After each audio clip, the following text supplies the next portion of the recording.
Ay. Good morning, everyone!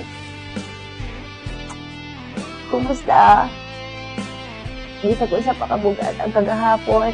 Today, it's a new day and a new start. Ang mata, ayaw-dayo huna-huna sa problema. Una, pagpasalamat. Kaya pag mata palanggaan, blessing na. Safety mo kagalingon. Ayaw tuguti nga kalibutan magbuot sa imong mood for the day.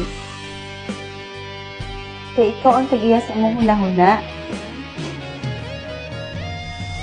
Kaya bisag hinay ang progress, ang importante. Kaya ang dili mo undang. Maong smile, barong. Kaya ang positibo nga huna-huna, positibo ang kinabuhi. Like and follow and share kung ganahan pa ka og mga morning nga motivation. Tuyog ta sa mahayag nga kaugmaon. I am Tess Iman saying real life, real vibe. Have a blessed day, everyone!